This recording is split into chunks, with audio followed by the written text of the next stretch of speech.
ಜನರಲ್ಲಿ ತಾಲೂಕಾ ಆಡಳಿತ ಮತ್ತು ಜಿಲ್ಲಾಡಳಿತ ಈ ಕಡೆ ಗಮನ ಹರಿಸಿ ಇಲ್ಲಿರುವಂತ ಜನರಿಗೆ ಗಂಜಿ ಕೇಂದ್ರವನ್ನು ತೆಗೆದು ಇಲ್ಲಿರುವಂತ ಜನರಿಗೆ ಶಿಫ್ಟ್, ಯಾಕಂದ್ರೆ ಇನ್ನೂ ನೀರು ಹೆಚ್ಚಳ ಆಗುವ ಸಂಭವ ಅಲ್ಲ. ಇಲ್ಲಿ ಶಿಫ್ಟ್ ಮಾಡ್ಲಿಕ್ಕೆ ಏನ್ ಬೇಕು ಅದರ ಎಲ್ಲಾ ವ್ಯವಸ್ಥೆಯನ್ನ ಜಿಲ್ಲಾಡಳಿತ ಮಾಡ್ಬೇಕಂತ ಹೇಳಿ ವಿನಂತಿಯನ್ನು ಮಾಡ್ಕೊಂಡು ಈಗಾಗಲೇ ಈ ಏನು ಗ್ರಾಮಕ್ಕೆ ನೀರು ಹೊಕ್ಕಿದ್ದು ವಿಸರ್ಜಂತಗಳ ಹೆಚ್ಚಾಗಿ ಕಾಣಿಸ್ಕೊಳಕತ್ತವ. ಜನರ ಭಯದ ಆತಂಕದಲ್ಲಿದ್ದಾರೆ.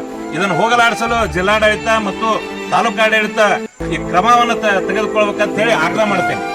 ಶ್ರೀಶೈಲಗೌಡ ಬಿರಾದಾರ್, ಮಾಗಣಿಗೆ.